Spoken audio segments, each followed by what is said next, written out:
This week's Beyond Clean Expert Series episode entitled Don't Forget About Utility Water was written by water quality expert Jeffrey Paquet, President and CEO of Verta Water Quality Systems and MMIC Medical Systems. When most infection control professionals and equipment suppliers talk about water quality, they're usually referring to requirements for purified water used for final rinses. AAMI TIR 34 refers to this as critical water.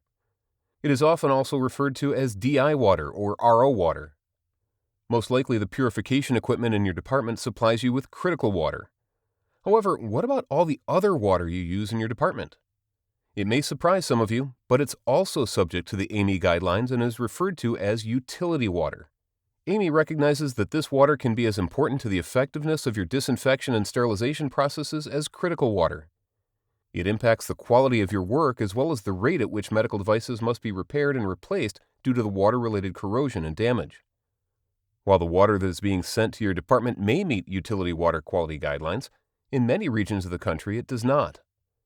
In addition to reducing the effectiveness of your enzymes, detergents, and increasing your instrument repair costs, it can also degrade the effectiveness of the equipment that produces your critical water for final rinses.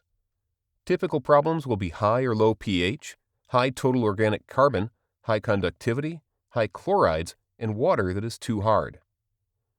The only way to address these problems is to treat or purify this water before it gets consumed by your department. If your department has utility water that does not meet the guidelines, you should discuss this with your facilities engineers and your current water equipment supplier for options to address the problem. Thanks for listening to this episode of the Beyond Clean Expert Series. For more water quality questions and answers, you can contact Jeffrey at jpaquet@mmicmedical.com.